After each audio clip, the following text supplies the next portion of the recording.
Est-ce que tu savais que ça n'a jamais été une bonne idée de se filmer nu, de filmer quelqu'un nu, ton conjoint, ton copain, que tu sois seul ou en couple, ça n'a jamais été une bonne idée de le faire. Tu sais pourquoi? Suis la vidéo, ensuite je reviendrai. J'ai fait une vidéo de moi nue que j'ai postée accidentellement sur un réseau social. Le combat spirituel existe. Et un mois après, j'ai eu un choc énorme dans ma vie. J'ai fait une vidéo de moi nue que j'ai postée accidentellement sur un réseau social.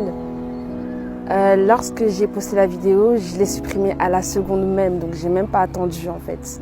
J'ai directement supprimé la vidéo. Malheureusement, tout le monde savait la voir à part moi, ce qui était drôlement bizarre parce que je l'ai supprimée à l'instant. Je recevais plein de messages, plein d'appels, des personnes que je portais dans mon cœur m'ont critiqué, m'ont renié, se sont moqués de moi, ont capturé la vidéo que j'ai postée. Et ça a quand même duré longtemps. La vidéo est restée postée pendant au moins 20 minutes sur les réseaux sociaux sans même que je puisse la voir. À ce moment-là, j'étais détruite.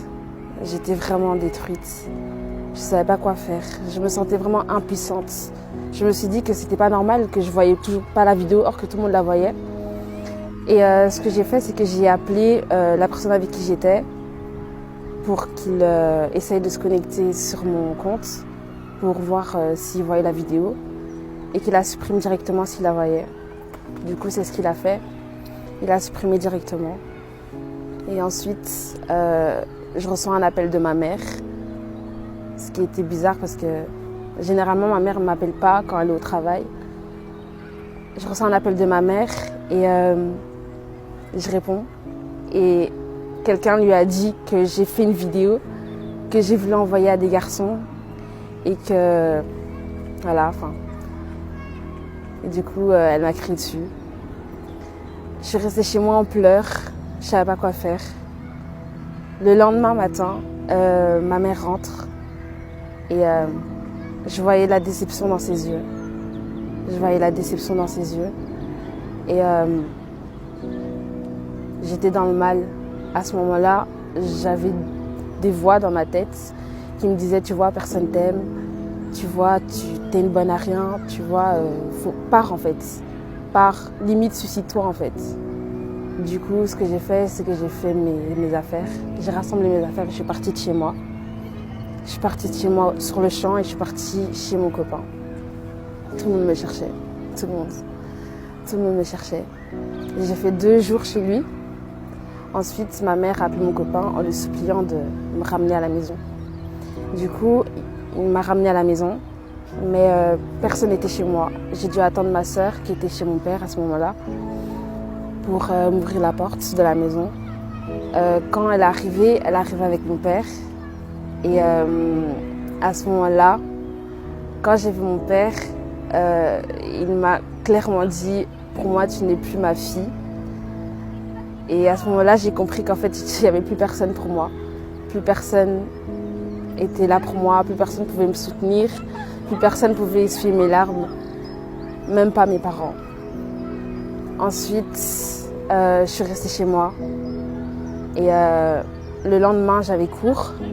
Alors, pour ceux qui veulent suivre l'intégralité de la vidéo, vous tapez dans combat spirituel, vous allez voir, la vidéo est faite en 3 parties. La première partie, elle raconte comment est-ce que son père a abusé d'elle quand elle avait encore 14 ans, je crois. La deuxième vidéo, c'est là où elle parle de son incident. Et puis dans la troisième vidéo, elle relate un peu la suite de l'histoire, surtout quand elle a donné sa vie à Christ et qu'elle s'est sentie plus aimée, plus à l'aise. Voilà, d'être une fille de Dieu. Elle a été réconfortée par l'amour de Dieu. Mais c'est cette vidéo-là que je voudrais commenter. Vous conseiller, si vous êtes adolescent, ou même adulte, mais de ne jamais, mais alors jamais faire de vidéo de vous ou de quelqu'un nu. Parfois, on s'amuse à se filmer nu ou à filmer son conjoint. Est-ce que vous savez à quel moment la vidéo peut partir? Plusieurs fois, on a vu des vidéos partir comme ça d'elles-mêmes Parfois, c'est votre doigt qui clique dessus sans le vouloir. Parfois, la vidéo tombe, pas la vidéo, le portable tombe dans la main de quelqu'un, voilà, qui peut être de très mauvaise foi. Et puis, paf, il balance la vidéo. Et puis, votre vie s'arrête. Ah oui, votre vie s'arrête. En tout cas, pour un moment donné, la vie s'arrête. On a vu plein d'incidents, on a vu plein de fuites, de nudes, parfois de personnes responsables. Je ne vous apprends rien. Le conseil que je donne aux gens, c'est de ne jamais se filmer nu. Pourquoi? Pourquoi te filmer nu? Tu ne te vois pas toi-même? Ou bien tu veux... Je ne comprends pas pourquoi est-ce que certaines personnes se filment nues ou filment leur conjoint, filment leur intimité. Écoutez, vous allez payer ça cher. Écoutez, vous allez vous mordre les doigts ou même vous manger toute la main quand un incident va arriver. Certains s'en servent même pour faire du chantage, oui. Et donc, il est déconseillé de le faire. Alors, pour revenir à l'histoire de cette fille, quand c'est arrivé, effectivement, comme elle a raconté, la vie s'est arrêtée pour elle à un moment donné parce que partout où tu passes, on parle de toi. Et c'est des situations dans lesquelles on ne peut pas conseiller, même à son ennemi, d'être là-dedans. Oui. Et plus tard, ça peut agir sur votre travail, votre carrière sociale, ou même sur vos relations. Parce qu'un homme qui sait qu'on t'a vu nu, même si c'est ton copain, il va avoir du mal à accepter ça. Ah oui, ça devient très difficile. Et quand j'ai écouté la vidéo, j'ai dit waouh, je vais continuer à conseiller, à sensibiliser la jeunesse, surtout la jeunesse, parce que eux, ils sont naïfs. Les adultes encore, on va dire qu'ils payent cher leur insouciance et leur inconscience. Voilà, mais les adolescents, parfois, ils ne savent pas ce qu'ils font. Donc, il faut conseiller, il faut continuer à conseiller les enfants à ne jamais se filmer nu, ni filmer quelqu'un nu.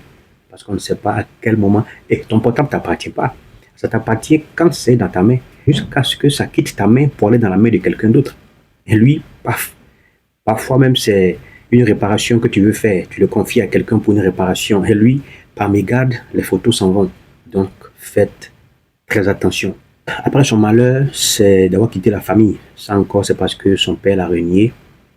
Bon, lui, après ce qu'il a fait, il ne devrait pas la renier. Mais il y a des pères qui n'ont pas eu forcément à abuser de leur enfant, mais à cause de ce qui s'est passé, ils peuvent la renvoyer de la maison, lui dire, tu n'es plus mon père, ne faites pas ça. Ne faites pas ça. C'est le moment, c'est à ce moment précis là que votre enfant a besoin de vous. Oui, quand c'est pas fait exprès, elle veut qu'on la soutienne, elle veut qu'on la réconforte, et c'est pas à ce moment-là que vous allez l'abandonner. Non, je déconseille ça aux parents. Quand vous avez conseillé votre enfant et qu'un matin, un incident de ce genre arrive, parfois c'est une grossesse, n'abandonnez pas l'enfant. Vous pouvez être fâché, vous pouvez faire tout ce que vous voulez, vous pouvez casser les choses, mais ne l'abandonnez pas, parce que c'est dans ce moment-là qu'on a plus besoin de son enfant. C'est vrai, c'est difficile. J'imagine une chose que je sais, c'est que c'est très difficile d'être un parent et d'avoir les nudes de son enfant sur les réseaux ou d'apprendre que son enfant est tombé enceinte. C'est très, très, très douloureux. Mais encore une fois, ce n'est pas le moment d'abandonner l'enfant, c'est plutôt le moment de la soutenir, de l'encourager, de veiller sur elle, de lui dire hey, l'erreur tu l'as commise, mais les conséquences, on va les supporter ensemble. Ce que j'ai beaucoup apprécié dans la vidéo, comme je l'ai dit, c'est la troisième partie de la vidéo où elle dit qu'aujourd'hui elle en est guérie parce qu'elle a confié sa vie à Dieu. Elle a été totalement guérie, elle est passée à autre chose, même s'il y a des choses qu'on n'oublie pas forcément. Mais ça fait du bien de sentir un soulagement de ouf quand on est dans la présence de Dieu, de savoir que tout le monde peut nous régner, mais lui, il ne nous renie pas. Tout le monde peut se souvenir de cet épisode de notre vie, mais Dieu, lui, il s'en souvient plus. Il a tout effacé. Et c'est ça qui réconforte, c'est ce qu'il a réconforté. Donc, je vous recommande la page. La page s'appelle Combat spirituel. Pour vous, les chrétiens ou les hommes spirituels, allez-y, abonnez-vous à la page pour suivre la vidéo, mais aussi les témoignages des gens dans plusieurs domaines de leur vie. Ceci dit, ciao et puis à la prochaine.